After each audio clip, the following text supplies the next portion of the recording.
Welcome to MarkGuy, where we explore self-improvement, motivation, habits, mindset. In today's episode, we're discussing how to make any woman chase you, psychology of power. You know what no one tells you about attraction? The moment you try to make someone chase you, you've already lost. Every text you calculate, every move you orchestrate, every strategy you deploy, it all reeks of the one thing that kills genuine desire. Neediness dressed up as confidence. The real psychology of power isn't about making anyone do anything.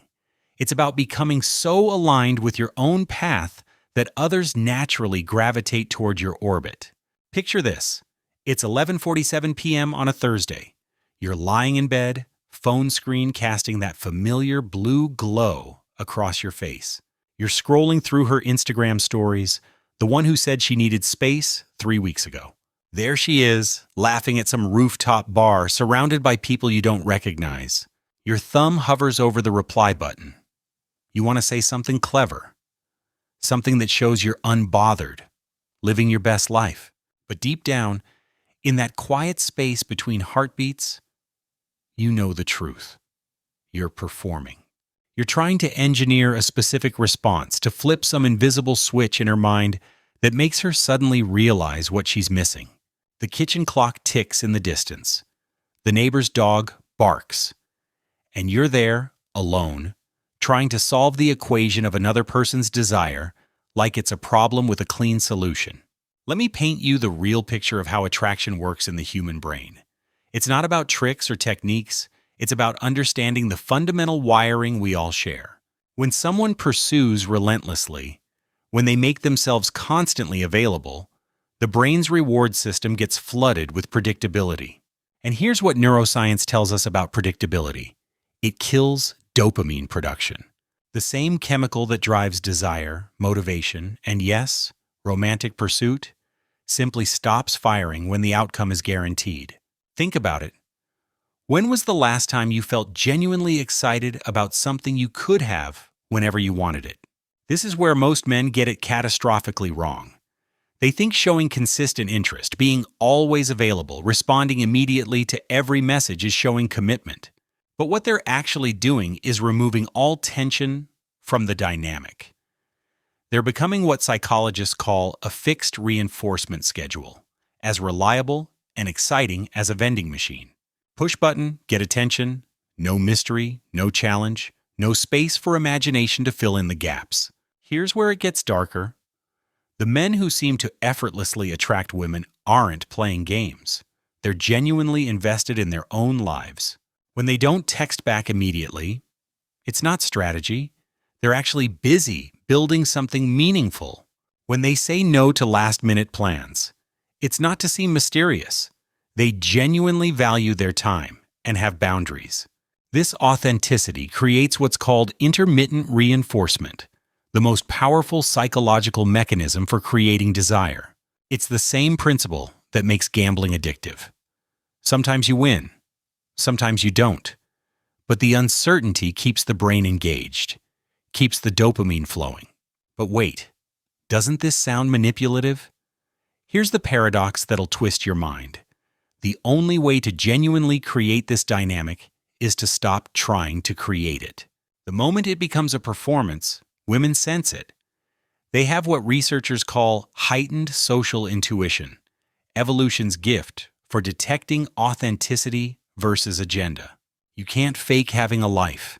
You can't pretend to have boundaries. You can't simulate self-respect. These things either exist in you or they don't. And trying to manufacture them through tactics is like painting grass green. It might look right from a distance, but up close, everyone knows it's artificial. Phase 1 of real attraction starts when you stop seeing women as puzzles to solve and start seeing them as humans responding to energy. Phase 2 happens when you redirect all that mental energy you've been spending on figuring her out into figuring yourself out. What do you actually want? What are your real values? What would you be doing with your Tuesday night if you weren't trying to impress anyone? Phase 3, and this is where the real transformation happens, is when you become so engaged with your own growth that you honestly forget to check if she's watched your story. That's not indifference, that's purpose. And purpose is magnetic in ways that strategies never will be. And that's when reality hits. Hard. You realize you've been living your entire romantic life backwards, chasing validation, seeking approval, performing confidence instead of building it. The silence in your apartment at 2 a.m. isn't lonely because she's not there. It's lonely because you're not there. You abandoned yourself somewhere along the way. Traded your authentic self for a collection of tactics you read online.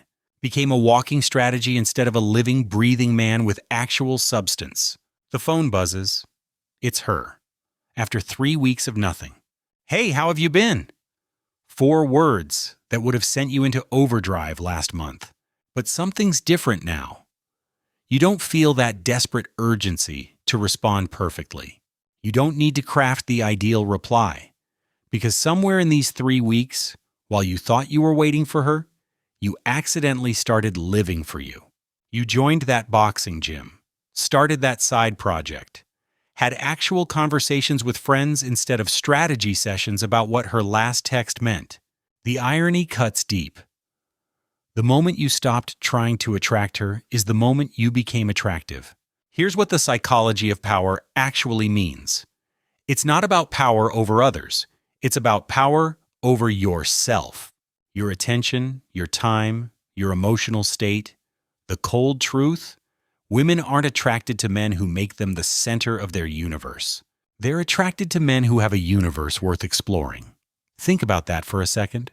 Every moment you spend strategizing how to make someone want you is a moment you could have spent becoming someone worth wanting. The dating coaches and pickup artists sell you tactics because tactics are easy to package.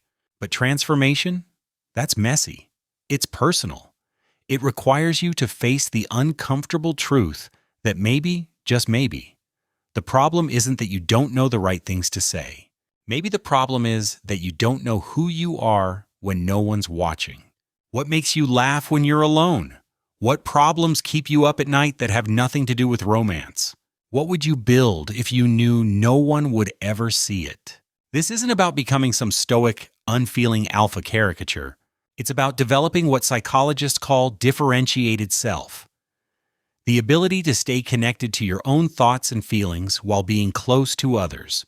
It's about having such a strong sense of self that you don't lose yourself in relationships. You don't need someone else to complete you because you're already whole. You're not looking for someone to fill your emptiness. You're looking for someone to share your fullness. But here's where most men get stuck. They treat self-improvement like another performance. They go to the gym for the Instagram stories. They read books to quote them on dates. They develop hobbies to seem interesting. And women see right through it because it's still all about them. Real growth happens in the dark, when no one's watching, when there's no audience to applaud your progress. It happens in those moments when you choose yourself, even when choosing yourself means being alone. Let me tell you something about the women worth pursuing. They're not sitting around waiting to be impressed. They're building their own lives, pursuing their own goals, dealing with their own struggles. They don't need a man who makes them his mission. They need a man who has his own mission and invites them to be part of it. The dynamic you're looking for isn't pursuer and pursued. It's 2 whole people choosing to walk parallel paths that happen to be going in the same direction. You want to know the real secret? Stop trying to be the man women want and start being the man you respect. Stop asking, what would make her interested? And start asking, what would make me proud? Stop performing confidence and start building competence. Because here's what happens when you do. You stop needing anyone to chase you. You stop needing validation to feel valuable. You stop needing someone else's desire to feel desirable. And paradoxically, that's exactly when the chasing begins. Not because you engineered it, but because authentic self-possession is the rarest currency in a world full of people pretending to be someone they're not. Women don't chase men who try to make them chase. Women chase men who are too busy building something meaningful to notice they're being chased. The difference isn't subtle, it's everything. Think about the men you know who seem to effortlessly attract women. Are they running game? Are they following some playbook? Or are they simply living lives so engaging that people naturally want to be part of their story? They're not trying to be the main character in someone else's life. They're writing their own narrative. And occasionally, they meet someone who fits naturally into their plot. This brings us to an uncomfortable truth about modern dating. We've turned human connection into a marketplace. We talk about sexual market value and dating economics, like we're trading stocks instead of sharing souls. We've reduced the profound mystery of attraction to a series of hacks and shortcuts. But attraction isn't a problem to solve, it's an energy to embody. It's not about what you do. It's about who you are when you're not trying to be anyone. The most magnetic men I know share one common trait. They'd rather be alone than compromise who they are for companionship. They've made peace with solitude. They've learned to enjoy their own company. They don't fear rejection because they don't need acceptance to feel complete. This isn't arrogance, it's self-sufficiency. And in a world full of people desperately trying to fill their voids with others, self-sufficiency stands out like a lighthouse in fog. But let's address the elephant in the room. This all sounds great, but I want results now. I get it. The loneliness is real. The desire for connection is valid. The frustration with modern dating is justified. But here's what you need to understand. The very urgency you feel is what's repelling the thing you want. It's like trying to catch a butterfly by chasing it. The harder you run, the faster it flies away. But sit still, become interesting in your own right, and sometimes butterflies land on your shoulder. You know what's really happening when a woman loses interest? She's not losing interest in you, she's losing interest in the performance you've been maintaining. Because performances are exhausting for both the actor and the audience. Eventually, the mask slips. The real you emerges. And if there's a massive gap between who you pretended to be and who you actually are, the attraction evaporates like morning dew. This is why the psychology of power isn't about power at all. It's about authenticity backed by genuine value. It's about becoming someone who doesn't need to chase because they're already where they want to be. It's about building a life so satisfying that whether someone joins you or not becomes a preference, not a necessity. The path forward isn't complicated, but it requires something most men aren't willing to give: time and genuine effort directed inward. Start with this. For the next 30 days, make decisions based solely on what you want, not on what might attract someone else. Go to places you actually enjoy. Pursue interests that genuinely excite you. Have conversations about topics that truly matter to you. Stop curating your life for an audience and start living it for yourself. What you'll discover might shock you. First, you'll realize how much of your life you've been living for hypothetical approval. Second, you'll find that when you stop performing, you actually become more interesting. Third, and most importantly, you'll notice that the quality of women who show interest in you completely changes. Instead of attracting women who like your performance, you'll attract women who resonate with your reality. But here's the catch, and it's a big one. This transformation isn't a strategy. The moment you do this to attract women, you've missed the entire point.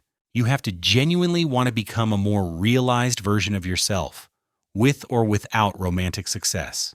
You have to be willing to risk being alone as the real you rather than coupled as a fabrication. That's the price of authentic power, and most men aren't willing to pay it. The psychology of making anyone chase you ultimately comes down to this: become someone worth chasing, then become too busy building your life to notice who's running. It's not about indifference, it's about investment, just not in the outcome you think. Invest in your growth, your goals, your genuine interests. Build a life that excites you when you wake up, regardless of who's in your bed. Because here's the final truth bomb.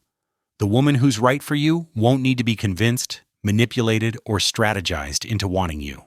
She'll recognize something in you that resonates with something in her. It won't be a chase, it'll be a choice. A mutual choice between two people who've done the work to know themselves well enough to recognize a genuine connection when they find it. Stop trying to crack the code of attraction. Start building a life that attracts. Stop trying to make women chase you. Start running toward your own potential so fast that only the right ones can keep up. Stop playing games you don't even want to win. Start playing for stakes that actually matter, your own growth, your own truth, your own path. The men who have real power in relationships aren't the ones who know all the tricks. They're the ones who've transcended the need for tricks altogether. They've replaced manipulation with meaning, strategies with substance, games with growth. They don't make women chase them. They make themselves worth pursuing, then get too busy pursuing their own excellence to keep score. And when you reach that place where your own approval matters more than anyone else's, where your own path is more important than anyone's opinion, where your own growth is more exciting than any potential relationship, that's when something shifts. The entire dynamic changes. You stop being a player in someone else's game and start being the game itself. Women don't chase men who try to make them chase. Women chase men who are headed somewhere worth going. The question isn't whether you can make someone want you. The question is whether you're becoming someone you'd want to be, with or without an audience. The truth is, the only person you need to make chase you is yourself chasing your better tomorrow, every single day.